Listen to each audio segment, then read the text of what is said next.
สนับสนุนโดยโรงงานผลิตปรุงแต่งนำปลาแดกปาโต้สวนบุคคล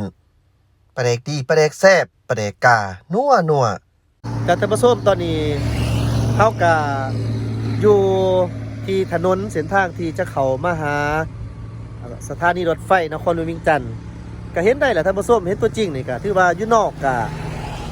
ก็แจ้งหั่นแหละแจ้งสว่างไสวัยดีบ่คืออยู่ในรถเนาะฉะนั้นเพิ่นก็แจ้งฮูงดีนี่ตอนนี้เฮาก็สิมารอท่าครับทั้งครอบครัวและเพิ่นเดินทางไปเที่ยวทางเขตภาคเหนือตอนหน้าสถานีเพราะว่ารถไฟเดี๋ยวนี้ในช่วงที่บ้าตอนนี้แม่นว่า 8:30 นมาฮอดฉะนั้น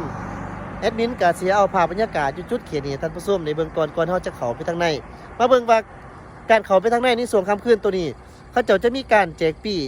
ให้แบบใดเพราะว่าได้ยินข่าวก่อนอันนี้มาว่าเพิ่นเก็บค่าปี้แต่ว่าถ้าหากว่าไปชั่วคราวเพิ่นบ่เก็บแต่ว่าวิธีการบริหารว่าเพิ่นจะเป็นจังได๋เดี๋ยวเฮาเข้าไปเบิ่งนำกันท่านผู้ชมตอนนี้ก็บ่แม่นว่าแต่แอดมินรอท่าเพราะว่าแอดมินก็ถ่ายคลิปท่านผู้ชมเบิ่งแต่ว่าก็เห็นว่ามีผู้คนมาจอดอยู่แคมป์ท่านี่ท่านผู้ชมน่าจะมารับแขกคนน่าจะมารับพี่น้องของเขาเจ้าที่จะเดินทางกำลังเดินทางมาแต่เขตภาคเหนือคือมาแต่พุ่นแหละทั้งบ่อเต้นอุดมไส้แล้วก็ร่วงพาบ้างกาสีบางเวียงนี่นะตามลำดับเนาะมาเส้นทางนี่ก็มาถามาจอดมาหอดสถานีนครหลวงเวียงจันทน์คือเฮาเห็นนี่เฮาก็ต้องได้รอท่าแต่บางคนคันบ่อยากรอท่าคันไปเลยนี่ก็หากได้ท่านผู้ชมน่าจะเสียเงินค่าฝากรถคันมันไกลเจ้าหน้าที่ไปแล้วเฮากับบ่จือบ่ได้เฮาไปเบิ่งนํกันก็เป็นการดีนั่นแหละที่ว่าเฮาก็ได้จอดนอกทางเพื่อเฮาจะเข้าไปแป๊บนึงแล้วเฮาจะเข้าไปอันนี้มันเป็นภาพบรรยากาศอันนี้ก็เป็นรถของแอดมินเองท่านผู้ชมอย่าสิว่าโซ่เด้อให้เห็นให้ฮู้นำซื่อเฮานี่คันบ่อีดีเฮาก็บ่ได้มาเห็นมาเบิ่งตอนกลางคืนเลยท่านผู้ชมส่วนกลางคืนนี่ท่านนี่เฮามาเห็นแบบนี้เห็นได้ว่าดอกไฟนี่สว่างไสวัยแต่ว่าดอกไฟท่านผู้ชมเห็นนี่เด้อมันเป็นแสงดอกไฟโซลาร์เซลล์เป็นแสงตะเว้นบ่ได้ใส่เรื่องไฟฟ้าถือว่าเป็นพลังงานจากแสงตะเว้นพลังงานสะอาดอีกคือกันเข้ามาแต่ว่าเส้นทางที่เฮาผ่านมาช่วงนึงที่เข้ามายังอีกหน่อยนึงท่านผู้ชมมันยังคงบ่สว่างไสวัยแล้วก็บ่กว้างคือกันครับจังซี่คันว่าเพิ่นเฮ็ดเส้นทางนั้นเข้ามาได้ซ้ำนี้นี่แอดมินบอกป๊อโตถึงบ่ได้กว้างซ้ำนี้ซ้ำแล้วเส้นทางเข้ามานี่ก็มีการแบบว่าลักษณะแบบปูย่างให้มันเดียนได้ดีมันนิ่มดีนะท่านผู้ชมหรือว่าสั่นก็แม่นว่ามีลักษณะแบบว่าแต้มเส้นขอบทางนี่มันก็เห็นได้ชัดเจนมันก็หักได้มันก็งามอีกแบบนึงเช่นเดียวกันหั่นล่ะเดี๋ยวจะได้เฮาเข้าไปนํกันท่านผู้ชมแคมทางนี่เพิ่นก็ปลูกต้นไม้ใส่อันนี้น่าจะเป็นต้นคูนบ่ท่านผู้ชมเนาะก็สิเป็นต้นคูนนั่นแหละนี่ก็สว่างไสวัยก็หักดีเด้นี่ถือว่ามีทั้งต้นคูนแล้วก็น่าจะเป็นต้นฝางไปนำท่านผู้ชมเนาะโอ้คันว่าเพิ่นปลูกต้นดอกจำปาซับเสวางนำอีกนี่คือสิคักนี่เวลาดอกจำปามันเป็นดอกขึ้นมาแล้วมันหอมหวนเลยท่านผู้ชมหอมแต่อีกอย่างนึงก็เป็นดอกไม้ประจำศาสตร์ของเฮาตอนนี้เฮาก็กำลังเข้าไปในสถานีที่ว่าเฮาก็ได้รับรู้แล้วว่าเพิ่นถ่าเฮาแล้วว่าซั่นซะเฮาก็เข้าไปเลยจังบ่เสียเวลาแล้วว่าขั้นตอนต่อไปเฮาสิมีหยังเฮามาเบิ่งนํกันว่าเพิ่นจะเอาหยังให้เฮาในการเข้าไปความหมายเพิ่นก็คือผู้ที่เพิ่นบริหารอยู่นี่หั่นนะนี่โอ้งดงามท่านผู้ชมกลางคืนก็งามหลายนี่ดิเห็นบ่นี่เขาเจ้าก็กรุณากาเกี่ยมเอกสารเงินไว้ล่วงหน้าเพิ่นเขียนบอกแบบนี้ก็หมายความว่าเงินค่าฝากนั่นแหละท่านผู้ชมค่าฝากรถแต่ว่าเฮาไปรับเด้อไปรับปึ๊บก็จะสิทราบว่าเพิ่นสิเก็บเงินบ่เฮาไปเบิ่งนํกันเด้อทุกคนก็รอท่าเอาปีอยู่นี่แน่นอนก็คงจะต้องมีปีอยู่นี่เป็นปีเพื่อน่าจะเป็นแบบว่าลักษณะแบบปีเก็บเงินบอกเดี๋ยวจะได้มาเบิ่งน้ำกันเดี๋ยวให้มินขออนุญาตปิดป้ายไว้ก่อนปีโทรศัพท์ไว้ก่อนมานึงจากท่านผู้ชมตอนนี้เฮาก็ได้ปีมาแต่มันอยากมืดแต่น้อยนึงเขาเจ้าว่า 10,000 มาซั่นค่าเข้ามานี่แต่ว่าเฮาก็ต้องบอกเขาเจ้าจุดประสงค์หั่นแหละคันสมมุติว่าเฮามาหับบ่แม่นว่าเฮามาจอดหั่นนะเฮาขี่เข้ามาเลยเฮาก็มาหับนี่หมายความว่าเขาเจ้าก็บ่ได้เก็บค่าฝากรถราคา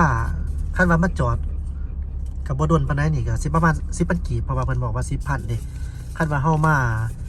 หับแล้วก็ออกไปเลยนี่เบิ่งกำหนดเวลาบ่ตัวนี่อยู่ไหนนี่บ่เห็นชัดเจนโอเคประมาณนั้นบ่เกิน10 นาทีท่านผู้ชมบ่เกิน10 นาทีเจ้าแน่นอนที่ว่า ถือว่าเฮาก็บ่ได้เสียเงินภายใน10นาทีลงมาแต่ว่าคันกาย10นาทีนี่แม่นเขาเจ้าก็จะเก็บได้ท่านผู้ชม10เป็นกีบโอ้แต่เบิ่งแต่ว่าเฮามาเบิ่งรถนี่ท่านผู้ชมรถติดปานนี้นี่กายแท้10นาทีนี่เบิ่งตัวจริงนี่มี ATM เนาะมีอันตู้ธนาคารครบสุดบริการเจ้านี้ที่ว่าเป็นการออกรถอยู่ที่โรงพยาบาลว่ารถไฟในเวลา เวลา6:30นนะท่านผู้ชมขึ้นรถเมื่อวานนครเวียงจันทน์ตอนนี้ก็เวลา8 โมงปลายเกือบครึ่งก็แสดงว่ามันก็ตกอยู่ประมาณเกือบ2 ชั่วโมงแม่นบ่6 โมง8 โมง2 ชั่วโมงปลายเพราะว่าในส่วนหนึ่งเขาเจ้าก็รุดพ้นคมไว้แน่มันก็เกิดได้สาเหตุเช่นว่าพายุเขาอย่างต่างๆมันกับความล่าช้าแน่ท่านผู้ชมที่จริงแล้วรถไฟมาฮอดดนแล้วแต่ว่าผู้โดยสาร3สิออกมานี่นะมันก็ใช้เวลาละบ่แม่นน้อยแล้วท่านผู้ชมในการที่เอาออกมานี่เพราะว่าตอนที่แอดมินอยู่รอท่าอยู่ระหว่างทางหั่นก็รอท่าว่าอันครอบครัวก็ว่าฮอดแล้วแต่ว่ายังบ่ทันได้ลงรถไฟเพราะว่าคนหลายนั่นแสดงว่าเขาเจ้าก็รอท่าที่จะลงรถไฟทราบสิออกมาจากสถานีนครหลวงนี่นะก็ใช้เวลาโดนนานแสดงว่ารถไฟมาฮอดโดนเติบแล้วแต่ว่าเฮาหันผู้โดยสารเฮาก็ออกมาได้ย้อนว่ารถมันหลายโอเคนี่เฮาเห็นอยู่นี่ก็มีแต่รถทั่วบ่รถบัสที่ว่ารับส่งผู้โดยสารเขาเจ้าก็เข้ามาทางในนี่ป๊อทุนเนาะท่านผู้ชมบรรยากาศพุ่นน่ะผู้คนเมืองนี้อยู่ที่ใจกลางแท้นี่ก็บ่มีนะเพราะว่าอันนี้เป็นคนขาออกเป็นคนขาออกนี่ออกจากสถานีมานี่ก็แน่นอนก็ต้องหลายมาทางรถทัวร์นี่แล้วก็มาทางรถส่วนตัวจังซี่มาหับกันเอาเบิ่งว่าเฮาสิใช้เวลาจักนาทีคันว่าเฮาออกไปโดยที่บ่เสียเงินหมายความว่าเฮาไปบ่ฮอด10นาทีอันนี้มันผู้คนหลายเฮาก็คิดเบิ่งไปนํกันว่ามันกายแท้บ่10นาทีเจ้าสถานีรถไฟนครเวียงจันทน์เบิ่งยามใดก็งามท่านผู้ชมงามคือเก่าการออกแบบผสมผสานว่าจะเป็นทางด้านวัฒนธรรมระหว่างลาวและจีนนี่ท่านผู้ชมถือว่าเข้ากันปานยังโดยส่วนใหญ่ก็มีเอกลักษณ์ของลาวเฮาน่ะหลายกว่าจีนแต่ว่าเฮาก็แน่นอนผู้บ่ลงทุนใหญ่ก็ต้องมีอายอุ่นมีอายแห่งกินอายแห่งวัฒนธรรมของจีนเข้ามาเช่นเดียวกันแต่ว่าโดยรวมแล้วก็ถือว่างามและก็ยังคงรักษาไว้ถึงทางด้านวัตถุจิตใจเช่นว่าวัฒนธรรมของลาวเฮานี่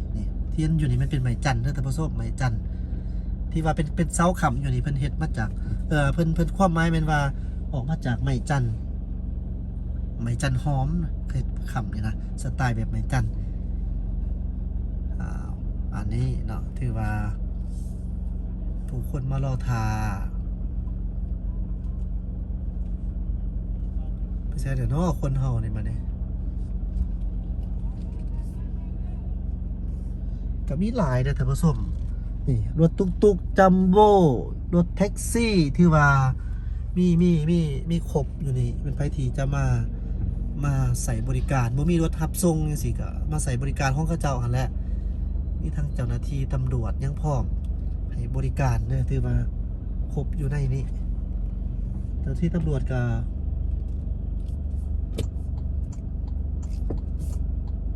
มาให้ความอันนั้นน่ะความสะดวกคั่นน่ะเห็นคนเฮาแล้วนี่จ้าท่านผู้ชมเฮาก็รับผู้โดยสารหรือว่ารับครอบครัวก็ถือว่ารับแล้วนะก็ออกไปเลยท่านผู้ชม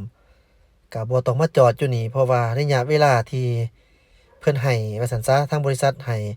แม่นว่าบ่เกิน10นาทีถ้าหากว่าเกิน10นาทีนี่แม่นมีการเก็บเงินประมาณนั้นท่านผู้ชมแต่ว่าคือเว้าหั่นแหละท่านผู้ชมมันก็เป็นเรื่องที่แบบว่าเซฟแน่เนาะประมาณนั้นแหละเซฟแน่คันเฮาบ่มีธุระอิหยังที่ว่าจำเป็นหยังล่วงหลายแท้ๆก่อนที่รถไฟมาฮอดก่อนที่คนเฮาจะออกมาจากรถไฟออกมาจากสถานีรถไฟนะเฮาก็สามารถท่าอยู่ที่นอกบ่อนที่แอดมินให้ท่านผู้ชมได้เห็นหันนะก็ดีคือกันเพื่อเป็นการเซฟเพราะว่าเขามาก็บ่ได้มีหยังเดะคันว่าเขามาบันทึกภาพคือกันกับแอดมินเฮ็ดผ่านมาก็สิเป็นอีกแบบนึงอั อันนี้แม่นว่าเฮา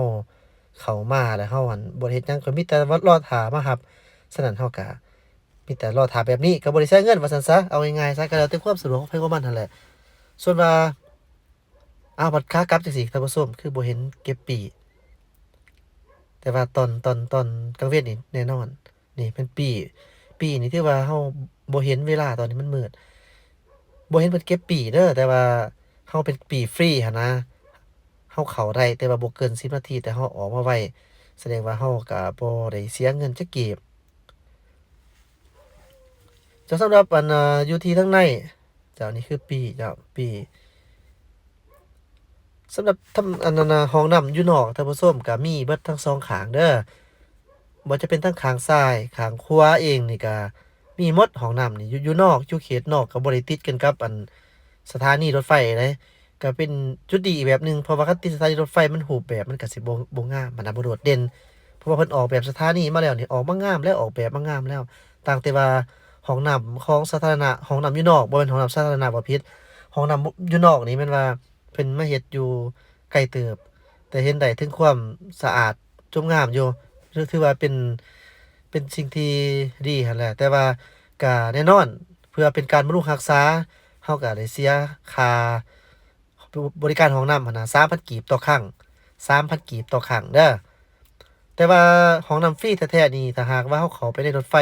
สถานีรถไฟแล้วหั้นน่ะก็จะบ่มีการเสียเงินจักกีบเอาล่ะท่านผู้ชมนี่ถือว่าเป็นความคืบหน้าหรือว่าอัปเดตล่าสุดในการที่มารับแขกคนผู้โดยสารอยู่ที่สถานีรถไฟความไวสูงนครหลวงเวียงจันทน์ในช่วงค่ำคืนในช่วงที่เป็นเที่ยวสุดท้ายก็คือเที่ยวมาฮอด 8:30 นก็สิมีบรรยากาศประมาณแบบนี้แหละท่านผู้ชมต้องขอบอกขอบใจสำหรับการติดตามรับชมอย่าลืมเด้อท่านผู้ชมเป็นกำลังใจด้วยการกด Subscribe กดติดตามขอบใจที่ท่านติดตามรับชมขอบใจที่ท่านกด Subscribe YouTube ขอบใจที่ท่านกดติดตาม Facebook Page กินหน่อย Channel